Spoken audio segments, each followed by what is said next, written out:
Hey, it is your buddy. Peace and harmony with you here today. Much love going out to all the beautiful, empowered harmonizers.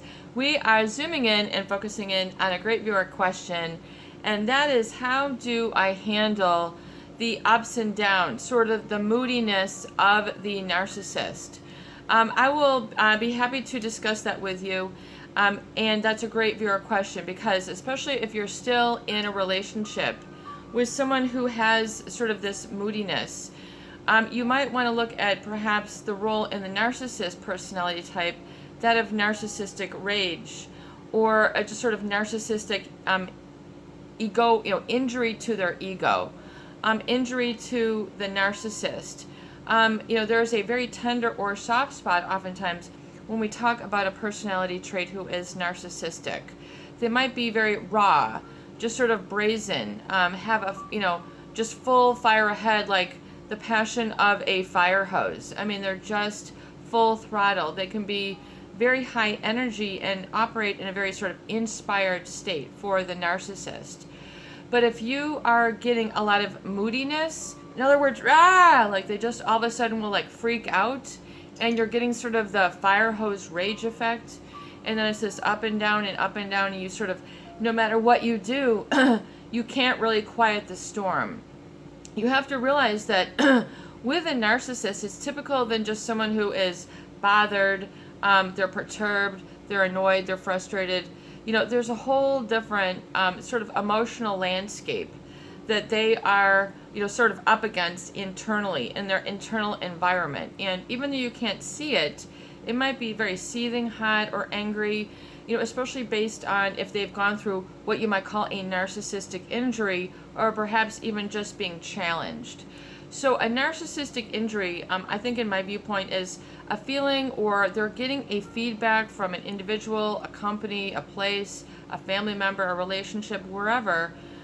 They're getting, feedback that they have to wait, this might not work, we can't do this right now, and this presents a challenge to the expectations that the narcissistic ego has usually blown out of proportion. Things shouldn't be this way for me. I need this now. I mean, they just have an entitlement, oftentimes, which is very unreasonable. But people are then so sort of intimidated or fearful, once they sort of come out of like the Jack in the Box, they sort of pop out, and a lot of people, it takes them by surprise, overwhelmed. They feel maybe personally responsible for creating this moodiness or the narcissistic injury, which might be bubbling and seething within them. And then here you come waltzing along, and it's just, you're sort of, linked by association. It's like guilty by association. You're in the general area, or you're making a phone call, and the narcissist has a tendency, and really all people do, have a tendency to associate, their problems with whoever individual is then presented in their mind at the same time. So sort of a meaning becomes linked or attached to an innocent stimulus, if you will. So we're kind of using some psychology terms here. So even though you might be a supportive, loving spouse, a supporting colleague, someone in your community, wherever this is in your relationship, I'm not sure if it's like your family or your spouse or your work or your community, or just what this is, a sibling. But a narcissist has sort of a sort of trajectory, kind of always pointing up, where they think that life should support them at. And if they don't get this sort of energetic match that they're expecting, then it's like they feel threatened. An ego is sort of like an ego death, which for them they will hold on to for dear life. So they don't like to be challenged, negotiated with, told you it's going to be this way, rah, they'll just rah, freak out, and they're just sort of very expulsive, what you might call anal expulsive, was it like a Freudian term. In other words, they don't sort of have just sort of that holding the space and retaining their senses.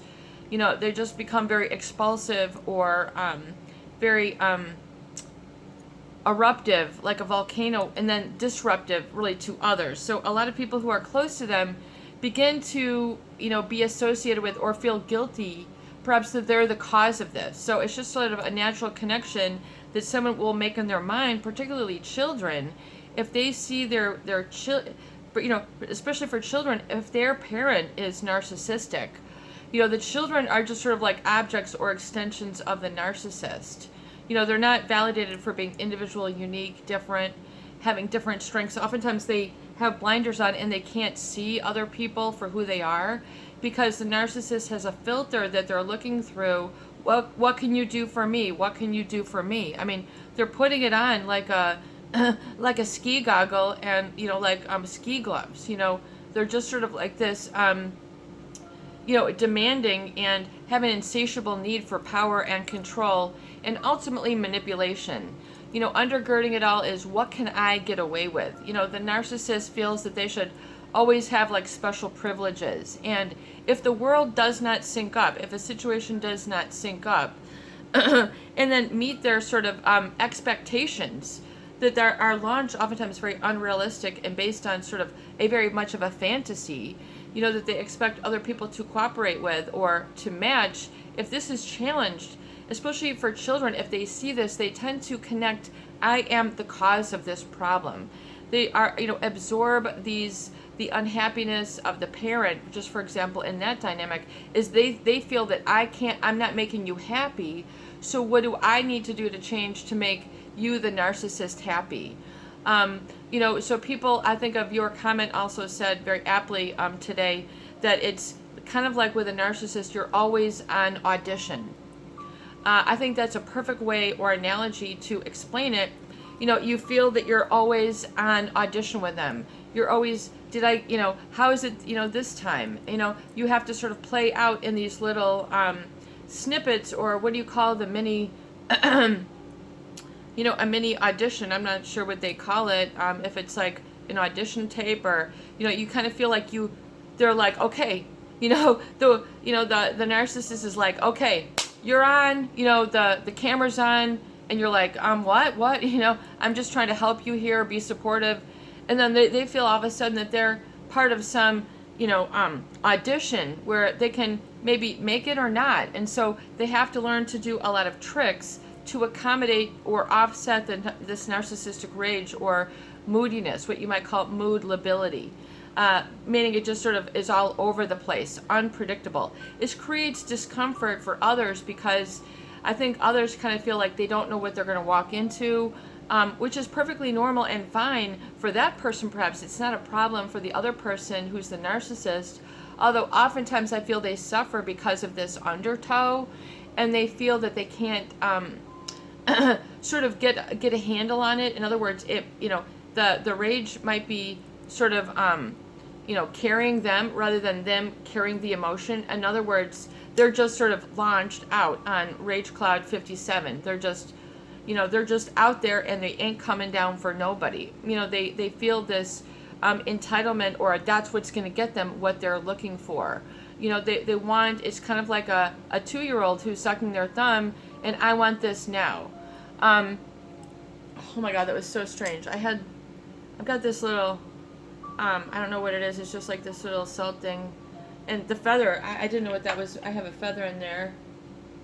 I'm not sure what that was for. I just saw it moving. I'm like, what is that in the screen?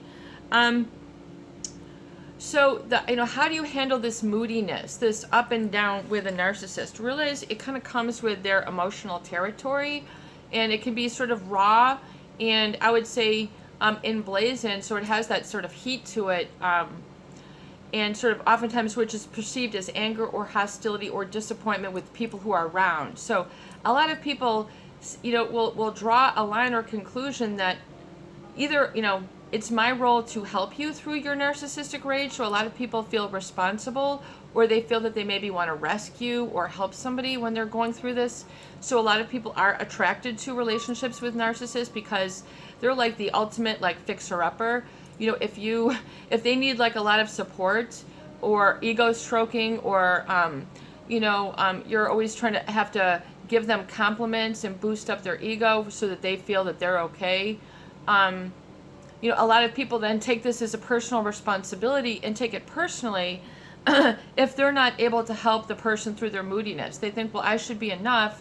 I'm your this, I'm your that, I'm, whatever. And so that, it's a natural, I would say, automatic process that people go through.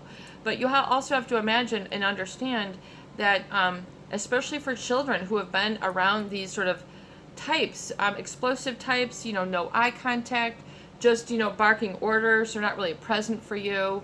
And so you just are kind of, people oftentimes feel very lonely or isolated, from this sort of almost like a workaholic sort of is, I think, what the attitude is like with the narcissist. They're like always on go, go, go. And this is difficult for the average Joe, the average Sally, to, sort of maybe live up to. They're not always at that same level.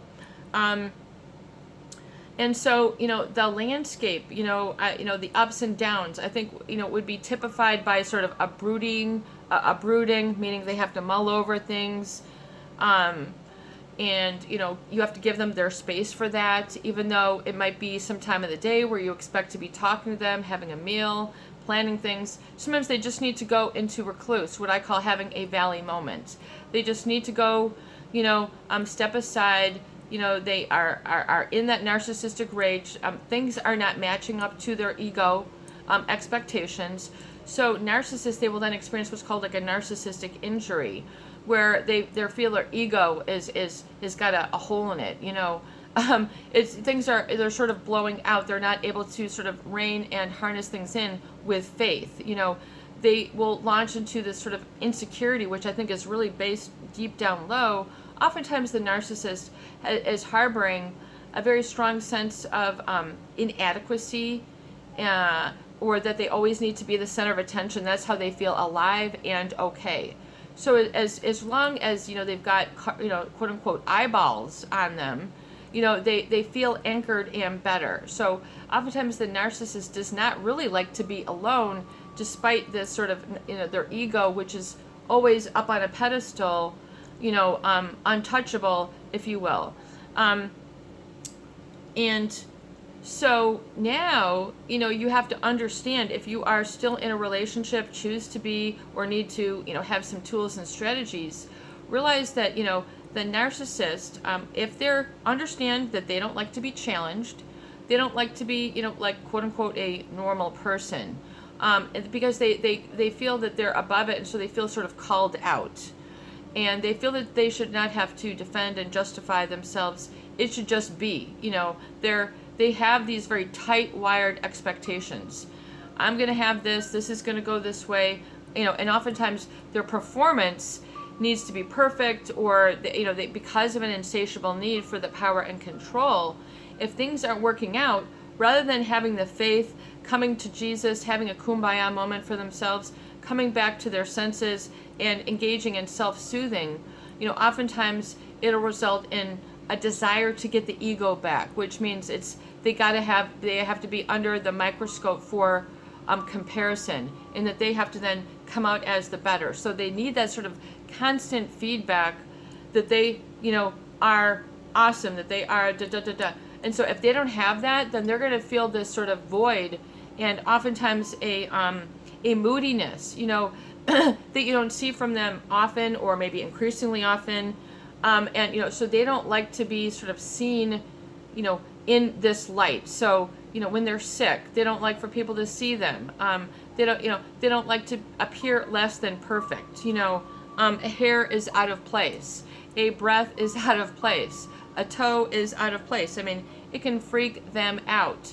And to them, this might be their strength. So they're holding onto this moodiness because they get a lot of momentum, from the down and then the up, and then the gravity down and up. I mean, that's just sort of the raw of the, I would say, the emotional undergirding or undertow, that you might sort of see, and so just sort of the same, way a lake or an ocean might have ebbs and flows, naturally based on the phases of the moon or what have you, because the moon affects the tides. It's a gravitational pull. So it's kind of like if there's no gravitational pull that the narcissist is used to, having those higher moments, they might be very frustrated. They might be very hard on themselves. They might need to escape. They might need to just be like, I'm running for the hills. They might just need to exit, get some space. And oftentimes people say, well, oh, if you're not with me, then I'm not good enough. And then you got this battle going on, and then, because, you're selfish or whatever happens. But realize the cause that creates the effect, and then how do you manage it? So the narcissist does not like to be challenged. They don't like to be called out. And if even, so I guess the other situation, and I was hoping to keep this a little shorter video, but realize that the narcissist, because they have this sort of egoic need to constantly have that ego validation, that's oftentimes what is suffering and causing the moodiness, which you have to sort of give them that space. This is just sort of their emotional trajectory. This is, sort of how they roll. This is what their patterns are like. And unless it's uncomfortable for them or become increasingly uncomfortable for you, then it just is what it is.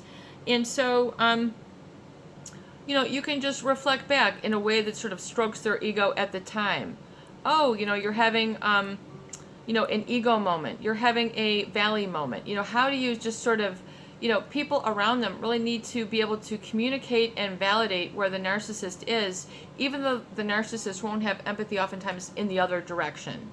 So, as we were saying before, a lot of people who are attracted to these people, are very sensitive and supportive, especially of the narcissist early in the game, I would say, because of that moodiness. They find it very endearing, funny, adorable. They feel needed. Let me, I'll go through this for you. And they might say, oh, well, your opinion, really counts. And, it's not for you. You end up doing the emotional work, helping them out and support it. But oftentimes, if there isn't that sort of giving of support in return, it becomes imbalanced, And so people get really all over the board. They're all over the map emotionally. Because they don't know what they're going to run into. There's this uncertainty. So, I think for the people who are still in like proximity or close, realize you have to kind of address it with, I would say, an ego stroke, boosting them up at the same time, and know when it's your time to skedaddle, escape, let them alone, let them be, even though they were supposed to do it without me, or what have you.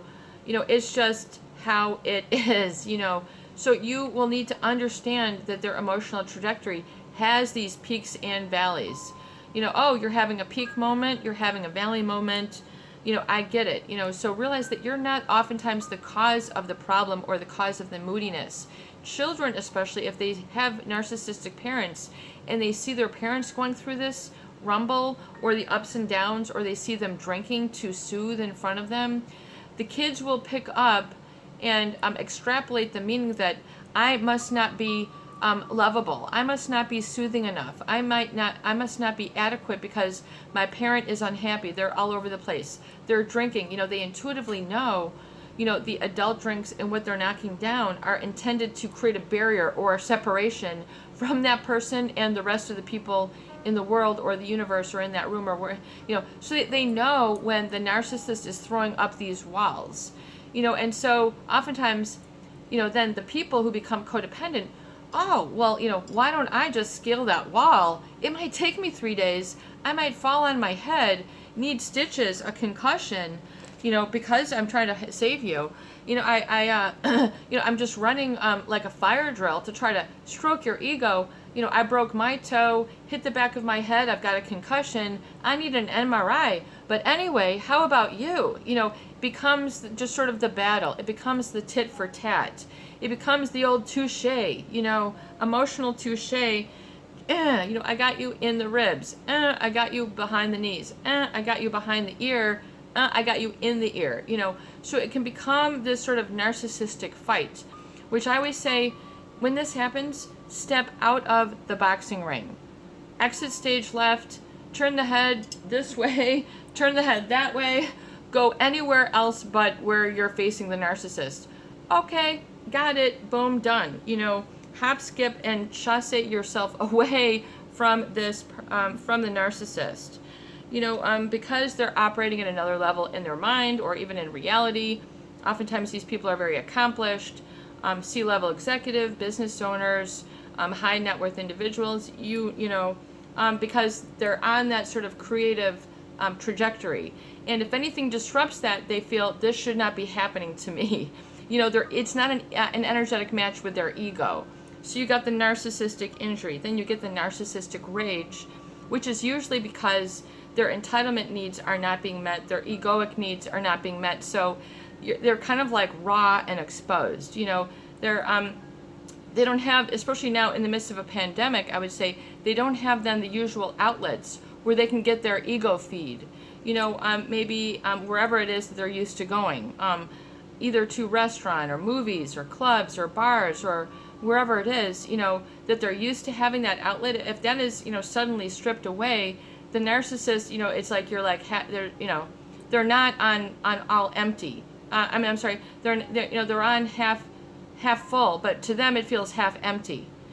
So they can be very pessimistic. They don't see the glass as half full. They're not seeing what they have is enough. They're like already living in the future. They're not even present. So they're launched off emotionally in some other universe, some other stratum, some other dimension or quantum field, and then you kind of feel that, wow, if I did that, then people then get into if I did that, you would do this, and I can't get away, so everybody will go through this sort of just sort of trying to chasse their way through the relationship to not feel accountable or not apologize because for the narcissistic outburst. So oftentimes if there was an apology, I'm sorry, I'm moodiness, it's not you. You're oftentimes, the narcissist won't maybe even be open to communication. So a lot of people then around that, they feel that they are the cause of the problem, which then usually launches them into like, oh my God, what can I do for you now?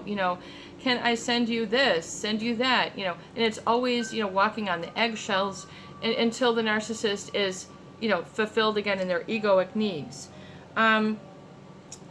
So, when this happens, just give them a validation, of this moodiness, okay, I get it, and have like a code term, I'm in the, I'm having a valley moment, I'm having a peak moment, I'm having, a cloud 59 moment. I mean, have a way to sort of, let yourself go and not be responsible for, taking care of the narcissist and their emotions. I think because a lot of people who find themselves in close relationships with these types, I mean, certainly, where I was raised, there was a lot of affluent, very well accomplished people who are, used to living this jet set life, if you will.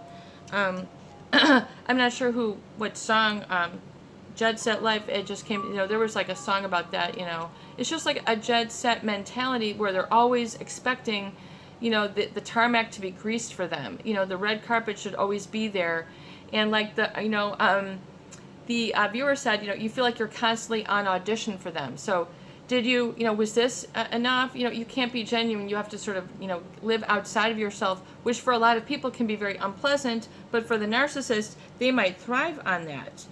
So, realize that this is who they are and how they're going to be, and detach from their moodiness. It's not your fault.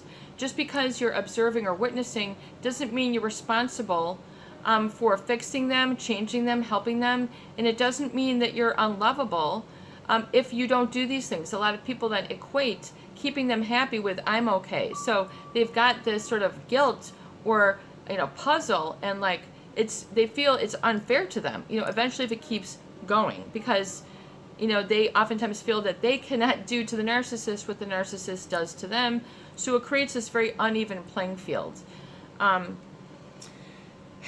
Okay, so really, I think with handling that, realize that this is just part of their ego woundedness, which oftentimes you are not the cause, but they might sort of connect the cause because you're just in the room. So a lot of people will kind of get associated or connected with, it's just sort of, the mind has a tendency to link an association. So, and it can be based on an email that they had before, a phone call they had the day before, a picture they saw, had the day, and all of a sudden, and they're just sort of, cussing someone out under their breath, even though, they're just sort of assigning blame and guilt to somebody, oftentimes it wasn't their fault at all. And then, you know, you get the rude or the snippiness, the short answers. You know, you can kind of tell where it's sort of judgmental, like it's sort of, you know, I don't need to offend you, you know, but, you know, it's sort of insinuated that you're stupid for challenging them. And so they're gonna, you know, and so if you don't meet their expectations or their needs, or you're not taking the bull crap anymore, you're not taking what the narcissist is dishing out, you're really gonna get a narcissistic rage. I mean, let me just write that down. I always try to have a pen. Excusez-moi. What were we just talking about? Okay, it already slipped by me.